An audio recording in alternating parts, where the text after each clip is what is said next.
Today's topic is about the 6 biggest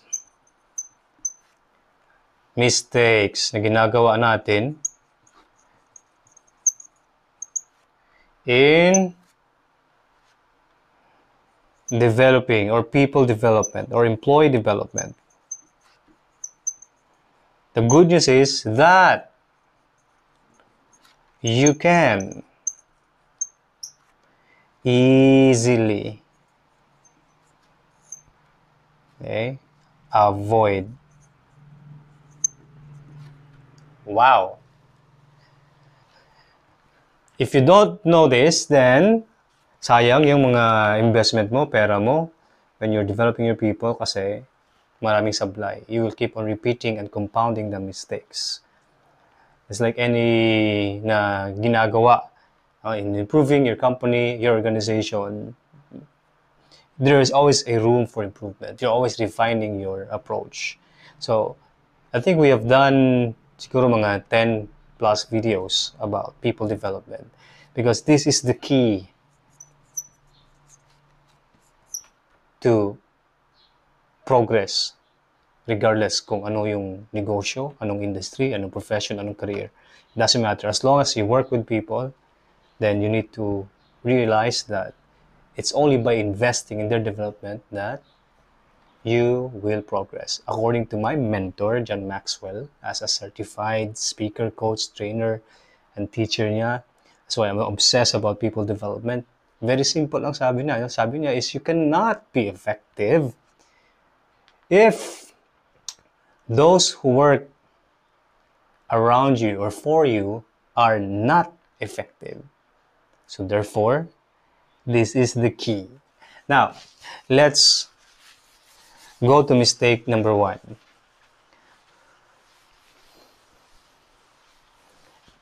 Una-una dyan, when we are neglecting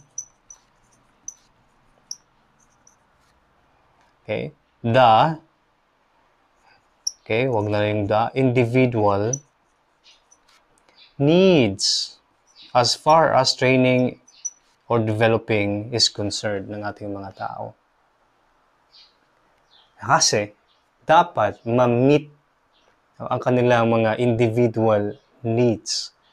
Ang kanilang career goals, ma-connect nila. Dapat ma-enhance ang kanilang particular na strength at ma-address po rin ang kanilang particular na weaknesses. So how do you do that? Siyempre, assessment, number 1 yan. The key here is personalized dapat. So when you do this, when you correct this mistake, from now on, manonotice mo, higher ang kanilang engagement.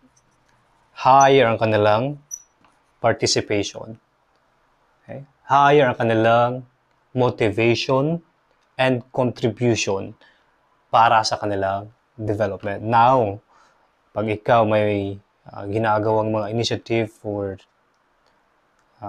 their training and development, they are more invested. Kasi alam nila, directly, magiging beneficiary sila sa lahat ng iyong ginagawa. Taliwas. No? Versus pala, yung hindi sila nakaka-connect. Hindi nila deep in their hearts, hindi nila recognize na yung ginagawa mo para sa kanila. So, don't ever assume na yung ginagawa mong development initiatives, kesyo grabe yung research mo sa topic na ganyan, ay automatically nagre-resonate sa kanila. Unless and until you take the time to assess kung ano talaga kanilang specific na needs. Number 2 mistake is when you train or when you develop your people, you are like ignoring, or if not ignoring, you are underestimating. Developing their what? Soft skills. So, maling-mali. Bakit maling-mali? Kasi, pag ang focus lagi ay dun lang sa technical skills, they will not become well-rounded. So, ano itong mga soft skills? Ito, communication. Importante. Okay? Teamwork. Dapat malaman nila yan. Okay? Develop them also sa kanilang capability to, problem solving. And my favorite, syempre, yung kanilang leadership. Two of my favorite topics to discuss. Ito dalawa. Communication skills and leadership skills. Ito yung dapat mo na i-prioritize. So they become more well-rounded, and because of this, they can collaborate, they can lead, and that's one of the catalyst kung paano sila magkaroon ng much stronger na organizational culture, because they help one another, they have teamwork, they are looking out for each other, they lead themselves, and above all, when it comes to communicating your brand message, okay? Communicating your values, your principles, what you stand for as a company, they can do it well. That's the power when you develop not only their technical skills, but also their soft skills. So do not ever ignore this. Okay? Avoid this mistake. Number 3, recurring ito, palagi itong culprit sa mga problema. Kung, yes, dine-develop mo sila, pero hindi ka naman particular humihingi at nagbibigay ng continuous feedback. According sa Toastmasters, palagi namin naririnig sa aming mga business meeting, feedback is the breakfast of champions. Now, kung ito ginagawa mo lang annually, once in a blue moon, then kakaroon ka ng malaking problema. So, paano mo ito maiwasan? So, dapat palaging regular feedback. May regular na assessment. May real-time na pagdi-discuss ka agad sa kanila kung ano yung mali, ano yung dapat gawin, ano yung pwedeng i-improve. Simple things, but this will improve their performance, because ang key dito is when you do feedback, it should be timely. Okay? So, kung gusto mo sila tulungan, gusto mo mag-improve, walang silbi yung feedback kung sasabihin mo yan sa kanila, i-relay mo yan sa kanila 6 months from now. Noon, sana naman na. Di na nila na ma-recall kung sa tungi mo ang ilahang gibuhat last time that they can improve upon or build upon. So, do not commit these mistakes. So, ganda-ganda pag ikaw may kasang pamaagi, quick ka to give feedback, they will feel more cared. Yung boss ko talaga, gwapo jud ang iyang leadership kay nindot jud kay pinakorek jud mi niya ba. So, another mistake is failing to measure progress. Napaka-importante na you give feedback, but at the same time, you also measure ano yung mga key performance indicators. Okay? Ano yung kanilang development na nangyari, na nagawa. Okay? You have to have this simple lang, tracking. Okay? Every great athletes will attribute their success sa kanilang coach because their coach will do everything to track their progress. Each time, meron silang makikita na mga stats on how to become better. So when you do this, ang mga tao mo, mga empleyado mo, mga members mo will have better understanding kung what works, what does not work, ano yung pwedeng gawin to improve, to become more effective next time around. So, do not commit this mistake. Next mistake, pag nagde-develop ka ng mga tao, ito yun. Number 5, dito mas mataas. Okay? Overlooking. Ayan. Your employee or your members' input or contribution. Now, bakit ito napaka-importante? Kasi, ang iyong mga tao, as far as their development is concerned, meron din yung mga suggestion. Meron din yung mga nakikita na hindi mo nakikita. Okay? Meron din silang mga training from their previous company, their previous exposure, na pwede nilang maambag. So if you become open to these things, mas maganda. Mas maging efficient. Okay? Mas maging collaborative ang kanilang growth or development na may experience. So, when you do this, tataas ang kanilang participation for sure. Tataas ang kanilang enthusiasm to become part ng development programs ng inyong organization or kumpanya. See?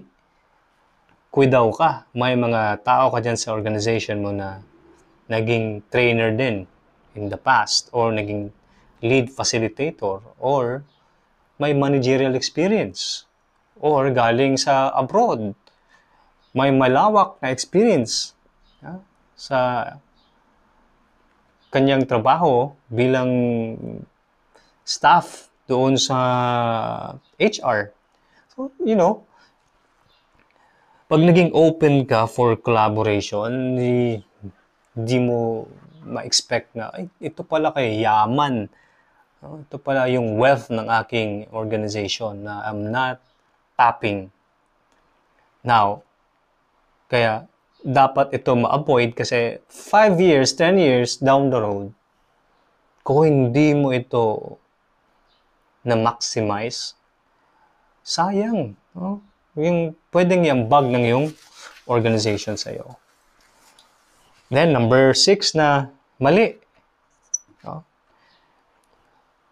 You and me, we always underestimate. Okay? The immense power of mentorship. Hindi natin ito nile-leverage because we're thinking we are the boss. Tayo lang yung magme-mentor. Tayo lang yung may bosses.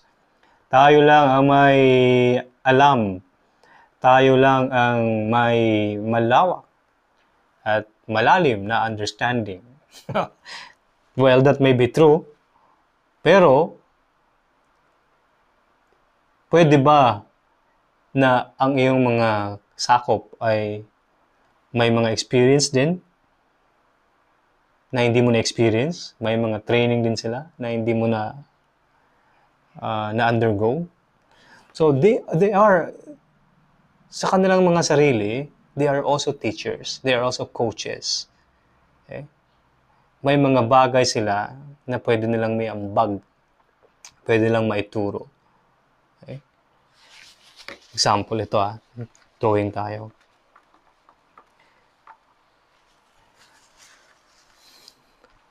This is Robert.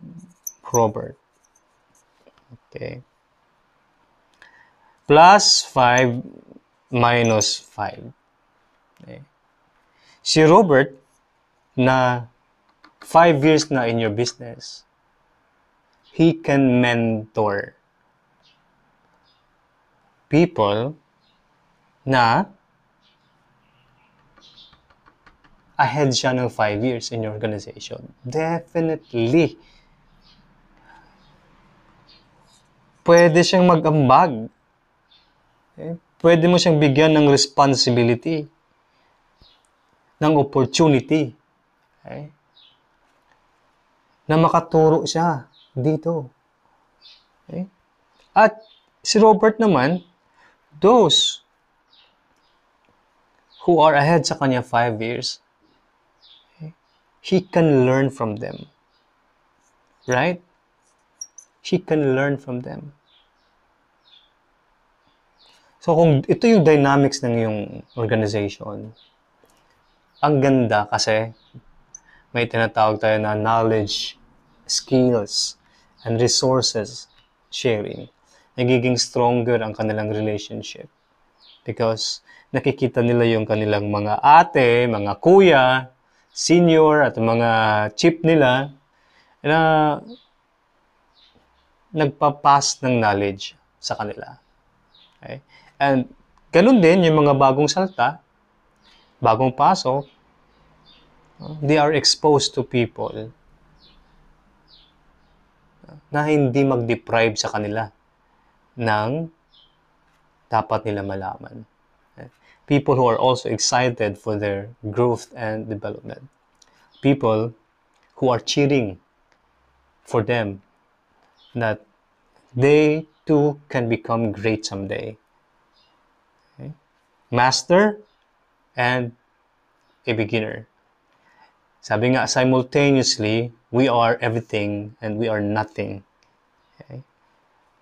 We can learn from and we can transfer to people ng ating mga knowledge and experience. Now, magic happens because accelerated ang growth at ang learning ng inyong mga tao. Okay? There will be increased job satisfaction for sure and the power of synergy at the top mo. So do not commit this mistake. So, 6 lang yan, but grabe jud ang power when you avoid these mistakes. So again, sulat natin to recap, ano yung mga 6 na yon? So these are the 6 mistakes that you can avoid in your people development initiatives. Number 1, okay, neglecting individual needs. Ayan. Number 2 na mistake is when you ignoring soft skills development.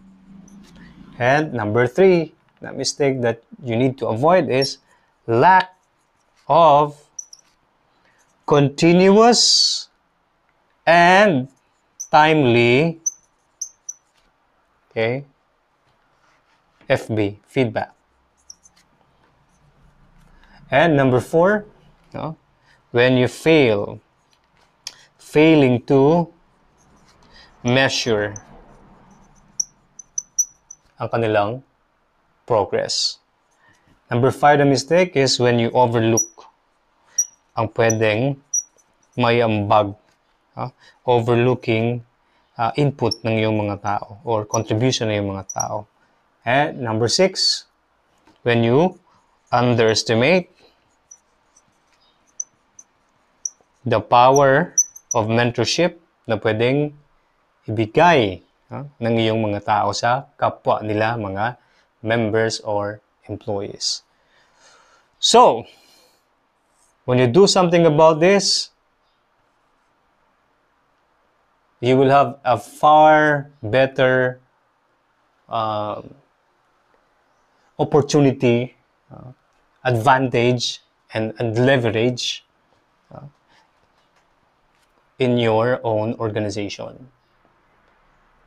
Kasi these mistakes, pag hindi mo ito kinorek, hindi lang yan 6, magiging 6 times 6. Magiging 6 times 6 times 6 times 6. Kasi nga, the problem with mistakes is madali siyang dumami. We know, no, na ang positive, hindi masyadong nakikita, nararamdaman. Pero pag negative, masyadong nararamdaman at pinapadami, sensationalize. And sooner or later, the next thing you know, wala na, tumba na ang iyong organization. So I hope you guys learned something in this session. If you are interested to train your people and conduct assessment sa kanila, ano ba ay pwede nating gawin to enhance the development of your organization, especially dito number 2, soft skills about leadership and communication. We conduct 1-day training, 2-day training para dito. And of course, I like the idea of mentorship. We can teach your people how to become, teachers sa kapwa nila empleyado. So there are many things that you can do as long as you realize and appreciate the power, the immense power na meron ang mga tao mo in growing and scaling your business. So this has been your friend. My name is Marvin R. Alegre. See you next time.